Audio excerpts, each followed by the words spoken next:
کا خاتمہ۔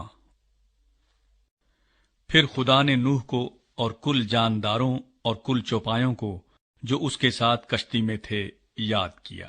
اور خدا نے زمین پر ایک ہوا چلائی اور پانی رک گیا،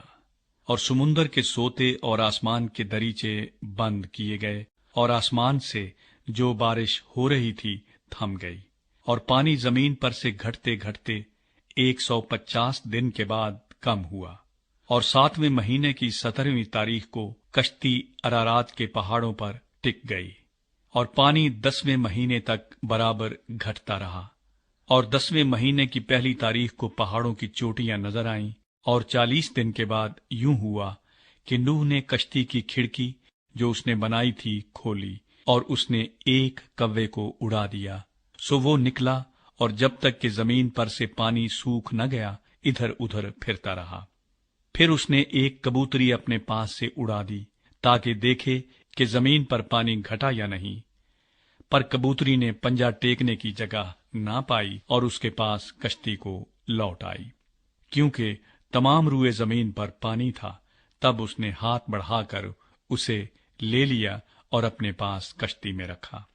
اور 7 دن ٹھہر کر اس نے اس کبوتری کو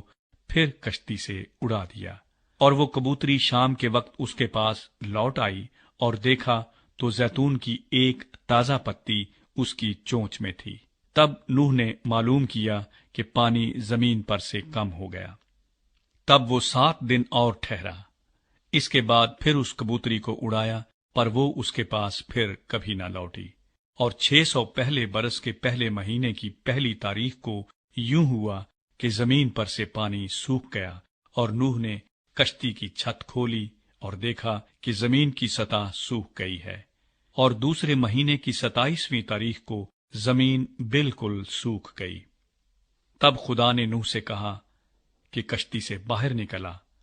تو اور تیرے ساتھ تیری بیوی اور تیرے بیٹے اور تیرے بیٹوں کی بیویاں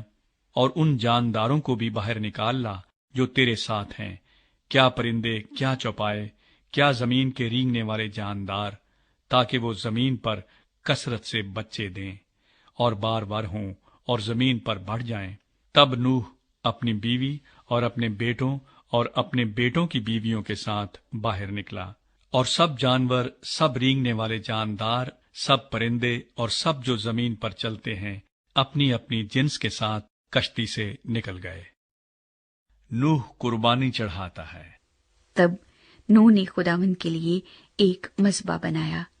اور سب پاک چوپایوں اور پاک پرندوں میں سے تھوڑے سے لے کر اس مذبح پر سوختنی قربانیاں چڑھائیں، اور خداوند نے ان کی راحت انگیز خوشبو لی۔ اور خداوند نے اپنے دل میں کہا کہ انسان کے سبب سے میں پھر کبھی زمین پر لعنت نہیں بھیجوں گا، کیونکہ انسان کے دل کا خیال لڑکپن سے برا ہے، اور نہ پھر سب جانداروں کو جیسا اب کیا ہے ماروں گا، بلکہ جب تک زمین قائم ہے